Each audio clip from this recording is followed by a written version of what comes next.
Good morning students, कैसे हैं आप सब। आप लोगों की पढ़ाई बेटा कैसी चल रही है। और हम आज आपको पढ़ाएंगे संज्ञा। ठीक है, संज्ञा हमने आप लोगों को वर्ण विचार, शब्द विचार और भाषा व्याकरण, ये आप लोगों के 3 चैप्टर हमने पढ़ाए हैं। ठीक है, और हमें पता है उसके मैंने क्वेश्चन आंसर दिए हैं, तो आशा आप लोग कर लेंगे और सही से कर लेंगे, उसी से आपका टेस्ट होगा। ठीक है, तो अब आप जो है आज आपका न्यू चैप्टर है संज्ञा। ठीक है, संज्ञा तथा उसके भेद। अब संज्ञा आपको मालूम है, आप फर्स्ट में सेकंड में पढ़ते चले आ रहे हैं। संज्ञा किसे कहते हैं? देखिए, संज्ञा का सिंपल अर्थ क्या है? कहते हैं संज्ञा को नाम भी कहा जाता है। किसी का भी नाम, आपका नाम हो, जैसे आपका नाम विवेक है, समझिए वो संज्ञा है। किसी का नाम सीता है, वो संज्ञा है। किसी का नाम कुछ भी रख लेते हैं, संज्ञा है। ठीक है, तो संज्ञा को नाम भी कहा जाता है, अर्थात किसी का नाम ही उसकी संज्ञा है। ठीक है, तथा इस नाम से ही उसे पहचाना जाता है। तो अगर संज्ञा ना हो तो पहचान आपकी अधूरी है। ये तो आपका सिंपल अर्थ हुआ। ठीक है, किसी का भी नाम हो, जैसे हमारे देश का नाम भारत, संज्ञा है। श्रीलंका संज्ञा है। ठीक है, किसी नगर का नाम, किसी जो है मतलब किसी अवस्था का मतलब नाम जो ये संज्ञा के बिना हम अपना भाषा का अध्ययन भी नहीं कर सकते। ठीक है, संज्ञा के बिना भाषा का अध्ययन अधूरा है। संज्ञा के बिना भाषा का अध्ययन अधूरा है। ठीक है, तो अब इसके पश्चात हम आपको बताते हैं संज्ञा की परिभाषा। तो संज्ञा की परिभाषा किसी व्यक्ति, वस्तु, स्थान या भाव, ठीक है, और उसकी अवस्था के नाम को संज्ञा कहा जाता है। आप इसको ध्यान से देखिए, इधर दिख रहा है ना, किसी व्यक्ति, वस्तु, स्थान, अवस्था, गुण, ठीक है, या भाव के नाम को संज्ञा कहते हैं। अब हम ये पहले परिभाषा को समझते हैं। अभी मैंने बताया किसी व्यक्ति का नाम हो, वस्तु का नाम हो, वस्तु जैसे हमने ये पेन पकड़ा हो, तो क्या ये संज्ञा है। स्थान जहाँ पर रहते हैं, ठीक है, नगर का नाम, देश का नाम, राजधानी का नाम, ये सब संज्ञा है। ठीक है, और अवस्था जैसे कहते हैं, जैसे व्यक्ति का बचपन, ठीक है, बच्चा यानी कि उसका बचपन, तो बचपन क्या है, अवस्था उसकी।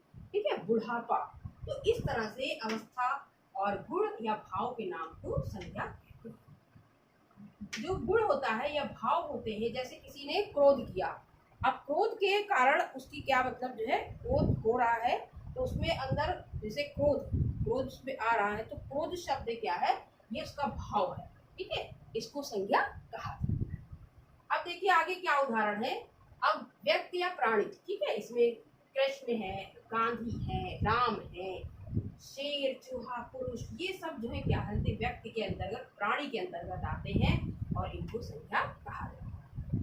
वस्तु, पुस्तक, मेज, ये जो आपका बोर्ड है, ये आपका देखिए डस्टर है, ये सब क्या है, वस्तु है, ये भी संज्ञा है।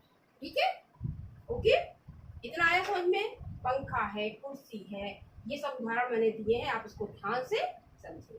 ठीक है, स्थान अभी हमने बताया, जैसे भारत, हमारे देश का नाम भारत है, चीन, जापान, राजधानी, नगर आदि, ये सब संज्ञा के अंतर्गत आते हैं। और भाव जैसे बुढ़ापा, बचपन, मिठास, मित्रता। अब मित्र से क्या बना, मित्रता, तो ये आपका ये जो है क्या कहते हैं, ये भाववाचक संज्ञा में अभी आपको आगे हम बताएंगे संज्ञा के भेदों में। ठीक है, कठोरता, अब जैसे रोटी कठोर है, ठीक है, कठोरता उसका गुण है, मैंने कहा ना, अवस्था गुण, रोटी कठोर है और जो उसकी कठोरता उसका गुण है, तो अवस्था गुण के या भाव के नाम को संज्ञा कहते हैं। इतना आ गया समझ में। अब इसके पश्चात हम चलते हैं संज्ञा के भेद। संज्ञा कितने प्रकार की होती है? देखिए, जो मुख्य भेद है वो आपकी व्यक्तिवाचक संज्ञा, जातिवाचक संज्ञा, भाववाचक संज्ञा। ठीक है, और 2 भेद, अन्य जो भेद है वो आपके हैं द्रव्यवाचक या पदार्थवाचक संज्ञा और समूहवाचक संज्ञा। समूह, समझे, समूह मतलब किसी का, जैसे ये पेड़ों का गुच्छा, या समझे कुछ भी कह सकते हैं। जब आपको समझाएंगे तो ये आप ध्यान से इसको समझेंगे। ठीक है, तो इतना आप लोगों ने संज्ञा समझ लिया, संज्ञा किसे कहते हैं। ठीक है, ये आपको पूरा समझ लिया। इसके बाद संज्ञा के भेद मैं जो है अब आपको बताऊंगी। व्यक्तिवाचक संज्ञा, ध्यान दीजिए, संज्ञा शब्द से, जिस संज्ञा शब्द से किसी विशेष प्राणी, व्यक्ति, वस्तु या स्थान के नाम का बोध हो। ठीक है, किसी विशेष प्राणी, किसी विशेष प्राणी, कोई भी नाम हो सकता है। जैसे हम कोई नाम रख देते हैं, राम है, विवेक है, या आपका नाम है विशेष। भाई आपका नाम जैसे मान लेते हैं विवेक है, तो कोई दूसरा विवेक, ठीक है, विवेक तो दूसरा हो सकता है, मगर जो उसके आपके अंदर जो गुण है, आपके अंदर जो अच्छाइयाँ दूसरे मिल सकती है, तो किसी विशेष मतलब जो विशेष प्राणी या व्यक्ति, वस्तु या स्थान के नाम का बोध हो, नाम का बोध हो, उसको जो है व्यक्तिवाचक संज्ञा कहा जाता है। जैसे रामायण, ताजमहल, हिमालय, और कहा जाता है दिनों के नाम, ये सब व्यक्तिवाचक संज्ञा में आते हैं। दिशाओं के नाम, जैसे पूरब, पश्चिम, उत्तर, दक्षिण, ठीक है, ये सब आपके जो है व्यक्तिवाचक संज्ञा के अंतर्गत आते हैं। ठीक है, और इसके बाद इतना आपने समझ लीजिए, समझ लिया बेटा? ओके, इसके बाद देखिए आपका है दूसरा जातिवाचक संज्ञा। अब जातिवाचक संज्ञा देखिए, मैंने आप लोगों के लिए ये नोट्स बनाए हैं, ठीक है, इसमें सारे नोट्स हैं आपके, ध्यान से देखिए, ये पूरे नोट्स आपको लिखने हैं। दिख रहा ना बेटा? देख लीजिए, इसको ध्यान से पढ़ेंगे, पूरा आपको समझ में आ जाएगा। समुद्रों के नाम, दिशाओं के नाम, ठीक है, त्योहारों के नाम, मैंने देखिए शॉर्ट में लिख लिया, महीनों के नाम, ये सब व्यक्तिवाचक संज्ञा के अंतर्गत आते हैं। ठीक है, ये देखिए, इसके बाद आपका है, देखिए इधर, जातिवाचक संज्ञा। दिख रहा ना बेटा? जातिवाचक संज्ञा। अब इसको आप समझिए, जिस संज्ञा शब्द से किसी वर्ग या जाति, कोई भी वर्ग हो, जाति, संपूर्ण जाति की सभी वस्तुओं, स्थानों या प्राणियों का बोध हो, उसे जातिवाचक संज्ञा कहते हैं। जैसे मनुष्य, अब मनुष्य प्राणी है ना, अब ये मनुष्य जो है, अब इसमें किसी का अगर ये मनुष्य शब्द है तो ये जातिवाचक संज्ञा है, अगर किसी का नाम हो तो वो व्यक्तिवाचक संज्ञा है। गांव, अब गांव जातिवाचक है, किसी गांव का नाम हो तो वो आपकी व्यक्तिवाचक, मैं इसी में आपको समझा दे रही हूँ। गांव, गांव जो है आपका जो शब्द है, शब्द ये जातिवाचक है, और अगर गांव का नाम हो, ठीक है, तो आपका जो है जातिवाचक कहलाएगा। कुछ भी ले सकते, कोई भी गांव का नाम, जैसे मुसेपुर कह दिया, ठीक है। और इसके बाद शहर, ठीक है, किस शहर का नाम होगा तो व्यक्तिवाचक, शहर जो शब्द है वो जातिवाचक। लड़का, अब देखिए लड़का, लड़की, ये जातिवाचक है, ठीक है, अगर किसी लड़के का नाम है, किसी लड़की का नाम है तो व्यक्तिवाचक संज्ञा कहलाएगी। इतना आ रहा समझ में ना बेटा? ध्यान से पूरा समझिए। पर्वत, पेड़, ठीक है, पर्वत जो, अब इसमें ये तो बताया कि नहीं आल्पस पर्वत कौन सा पर्वत है ना, तो ये आपका क्या हुआ, जातिवाचक। अब किसी पर्वत का नाम हो तो वो व्यक्तिवाचक होगा। पेड़, अब पेड़ जो है आपका जो है जातिवाचक है, किसी पेड़ का, या बरगद का पेड़, नीम का पेड़, अब नीम का पेड़, बरगद का पेड़ करेंगे तो वो व्यक्तिवाचक में आ जाएगा। ठीक है, कार, अब जैसे ये कार है, ये आपकी जातिवाचक है। किस कार, कितनी कारें होती है आपको मालूम है, आप बच्चे हो, बहुत अच्छे से जानते होंगे कौन कौन सी जो है ब्रांड की कार होती हैं, अगर उनका नाम हो तो वो व्यक्तिवाचक, अगर सिर्फ कार है तो आपकी जातिवाचक संज्ञा कहलाएगी। ठीक है, पशु है, गाय, घोड़ा, शेर, भालू। अब गाय, गाय भी कौन सी होती है, जर्सी गाय, कौन कौन सी गाय होती, गाय की जो वैरायटी है, अगर उसका नाम है तो आपकी व्यक्तिवाचक है, अन्यथा खाली गाय आपकी जातिवाचक है। ठीक है, घोड़ा, कौन सा घोड़ा है, कई तरह के होते ना, तो आप ये समझिए घोड़ा जातिवाचक है, किसी घोड़े का नाम हो तो आपका होगा व्यक्तिवाचक। शेर है, इसी तरह शेर की कई वैरायटी होती हैं, भालू है, इसकी वैरायटी होती हैं, तो ये शेर, भालू सब जातिवाचक संज्ञा में आते हैं, अगर इनका नाम हो तो व्यक्तिवाचक। और हमें आशा है कि आप व्यक्तिवाचक और जातिवाचक ढंग से समझ गए होंगे। ठीक है, ओके। और इसके बाद हम चलते बेटा, देखिए भाववाचक, इसी में देख लीजिए आप, भाववाचक संज्ञा, जिस संज्ञा शब्द से व्यक्ति, जिस संज्ञा शब्द से व्यक्ति या वस्तु के, कोई व्यक्ति हो, ठीक है, वस्तु हो, उसके गुण, दोष, अच्छाई या बुराई, अवस्था आदि का बोध हो। अवस्था, जैसे व्यक्ति की अवस्था हमने बताया ना, ठीक है, उसे भाववाचक संज्ञा कहा जाता है। ठीक है, इतना समझ, जब आप इसको समझेंगे तब जो है परिभाषा को, तब आप जो है आपको समझ में आएगा। जैसे बुढ़ापा, अब व्यक्ति में क्या होता है, बचपन आता है, उसके बाद बुढ़ापा आता है।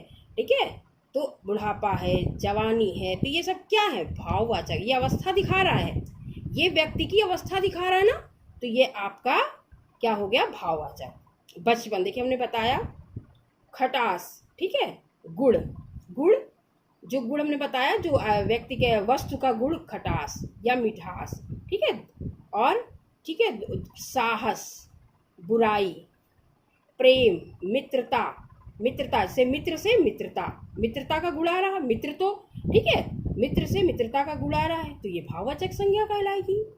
और उसके बाद लिखावट, ठीक है, लिखावट, लिखना, लिखावट। अभी आज हम आपको संज्ञा और संज्ञा की परिभाषा भेद ही बताएंगे, जब आपको कल हम बताएंगे कि किस तरह से विषय जो है भाववाचक संज्ञा बनती है, वो बताएंगे कल आप लोगों को। आज हम इतना ही आपको बताएंगे, ठीक है। इसके बाद देखिए, जो आपके 3 भेद हो गए, इसको समझ गए होंगे। इसके बाद हम चलते बेटा, ध्यान दीजिए अन्य भेद पर। अन्य भेद द्रव्यवाचक संज्ञा और एक है समूहवाचक। द्रव्यवाचक, इसको पदार्थवाचक भी कहते हैं। ठीक है, आप पढ़ते होंगे ना, पदार्थवाचक संज्ञा इसको बोलते हैं। तो ध्यान दिए, जिस संज्ञा, जिस शब्द से किसी द्रव्य, द्रव्य मतलब पदार्थ या धातु का बोध हो, उसे द्रव्यवाचक संज्ञा कहा जाता है। अब जैसे इसमें जो द्रव्य चीज होती, तरल, वो आती द्रव्यवाचक संज्ञा में, और जो हमारी धातु होती हैं, वो जो पदार्थ होते हैं वो आते हैं। जैसे इसमें घी, तेल, पानी तरल होता है ना, द्रव्यवाचक। ठीक है, तो ये आपका द्रव्यवाचक संज्ञा है। लोहा, गेहूं, चावल, सोना, पीतल, पेट्रोल, कोयला, मिट्टी, ये सब पदार्थ ये द्रव्यवाचक संज्ञा के अंतर्गत आते हैं। ठीक है, आया इतना समझ में? देख लीजिए बेटा ध्यान से, इतना समझ गए होगे। अब देखिए हमारा है समूहवाचक। समूह मतलब आप समूह से समझ सकते हो। ठीक है, जिन शब्दों से, जिन संज्ञा शब्दों से व्यक्तियों, वस्तुओं आदि के समूह, ठीक है, इकट्ठा मतलब जो रखा हो, ठीक है, समूह का बोध हो, उसे समूहवाचक संज्ञा कहा जाता है। जैसे सभा, अब सभा में कितनी भीड़ होती है, ठीक है, तो आप सभा समझिए, सभा। इसके बाद कक्षा, कक्षा में कितने बच्चे होते हैं, जैसे आप लोग की क्लास, ठीक है, क्लास में आप लोग जो है हम पढ़ाते हैं, उसके बाद इतने बच्चे साथ में पढ़ते हो, तो क्या है कक्षा, तो उसमें इतने, तो वो सारे बच्चों का समूह बना हुआ है और वो बैठते हैं। ठीक है, सेना, सेना जो है आपको पता है, वायुसेना, थल सेना, जल सेना, सब सेना में जो सिपाही होते हैं, समूह जो है उनका जो है, उसको जो है उनके समूह को सेना बोला जाता है। ठीक है, भीड़, पुस्तकालय, अब पुस्तकालय में एक पुस्तक, पुस्तकालय बहुत सी पुस्तक होती हैं, तो उसको गुच्छा, ठीक है, जैसे गुच्छा, अंगूरों का गुच्छा, ठीक है, कह सकते हैं। और दल, किसी का भी दल हो, दल चला रहा है, उनकी उस पुलिस की टुकड़ी आ रही है, कुछ भी हम कह सकते हैं। तो टुकड़ी, टुकड़ी मतलब उसमें कई व्यक्ति होंगे, ज़्यादा से ज़्यादा, ढेर, ढेर है ना, जैसे ढेर लगा हुआ है, लकड़ियों के गट्ठों का ढेर, उदाहरण लकड़ियों के गट्ठों का ढेर। ठीक है, तो ये ढेर यहाँ पे खाली हमने ढेर लिख दिया है, अब लिख सकते हो लकड़ियों के गट्ठों का ढेर, तो ये आपका समूहवाचक संज्ञा में आएगा। ठीक है, इसके बाद है बेटा गिरोह। गिरोह, अब गिरोह क्या है, कौन, किसका गिरोह हो सकता है, डाकुओं का गिरोह। अब वो गिरोह बना के पूरा चलते हैं, पूरे डाकू गिरोह बना के चलते हैं, तो वो क्या है, ये भी आपका समूह, उन लोगों का पूरा समूह बना हुआ है, तो ये भी आपका समूहवाचक संज्ञा में आएगा। टोली, जैसे उनकी टोली चली आ रही, भक्तों की टोली, टोली अब यहाँ पे क्या करेंगे, गिरोह तो डाकुओं के साथ आएगा, मगर टोली जैसे भक्तों की टोली, भक्तों की टोली क्या करते चली आ रही है, ओम ओम, जो भी कह सकते हैं। ठीक है, जो भी अपना उच्चारण करते हो, टोली चली आ रही, तो उसको भी समूह कहेंगे, समूहवाचक संज्ञा में ये शब्द आएगा। तो इस तरह से आपको समूहवाचक संज्ञा, द्रव्यवाचक संज्ञा आ गई होगी समझ में। ठीक है, और ये आपके संज्ञा की परिभाषा और ये बेटा भेद, ठीक है, ये आपको कायदे से पढ़ना है, और संज्ञा की परिभाषा, भेद जितने भी समझना है, और जो ये नोट्स मैं आपको सेंड करूंगी उनको आपको लिखना है, और जो मेरा आपका कल जो टर्न होगा उसमें कैसे भाववाचक जातिवाचक से भाववाचक संज्ञा कैसे बनाते हैं, या विशेषण शब्दों से कैसे भाववाचक संज्ञा बनाते हैं, क्रिया शब्दों से कैसे भाववाचक संज्ञा बनाते हैं, ये आपका टर्न मैं बताऊंगी।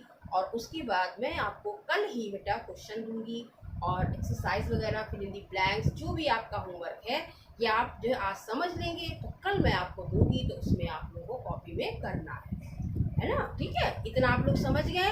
और ये आप जो है इसको आपको पूरा नोट्स जो ये है आपको नोट्स पूरा जो मैं सेंड करूँगी वो आपको नोट्स करना पड़ेगा।